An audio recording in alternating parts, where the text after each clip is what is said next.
اگه تو هم دنس گردونه کیکونه میخوای تا آخر ویدیو با من همراه باش. سلام بچه ها، حالتون چطور؟ من کد محمد هستم و خوش اومدید به اولین وایس ویدیوی من. بچه ها چه خبره؟ چیکار میکنید؟ دلم براتون تنگ شده بود، بالاخره اومدیم با یه ویدیو باحال.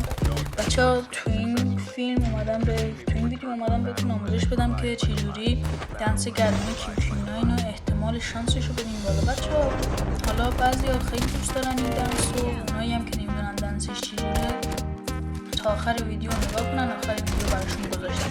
بچه ها لایک و ساب فراموش نشه، لطفا از من حمایت کنید بچه ها، خیلی ممنونم. و بچه ها ببینید من هیچ ویدیویی که براتون تولید نمی‌کنم خیالتون تخت باشه، هر چی که تولید کنم واقعیه و اگرم باشه خبر و اخبار.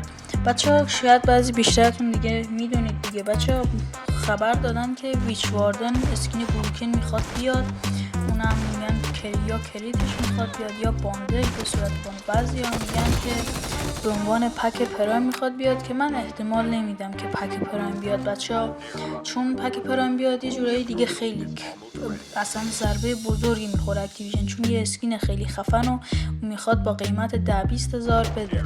ضربه زیادی میخوره شرکت و چیاش، حالا درسته کمه میگیرن بیش از این برسونیم ولی یک ضربه زیادی میخوره. مثلا میگن بعضی پلیرها میگن چرت کردن دیگه، مثلا خیلی هستن به خاطر ویچ واردن پول زیادی دادن و مثلا اکتیویژن الان بیاد بهشون با قیمت 20 هزار بهشون بده، یکم بازی خز میشه. و بچه ها در مورد این ویدیو الان بریم سراغ باگ دنسه.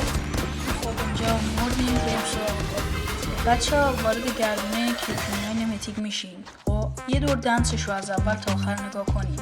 خب کامل از اول تا آخر نگاه کنید. نگاهش که کردید برید سر اسکینش، بعد برید سر گان کیکونه، همه‌شون یه بار خوب نگاه کنید.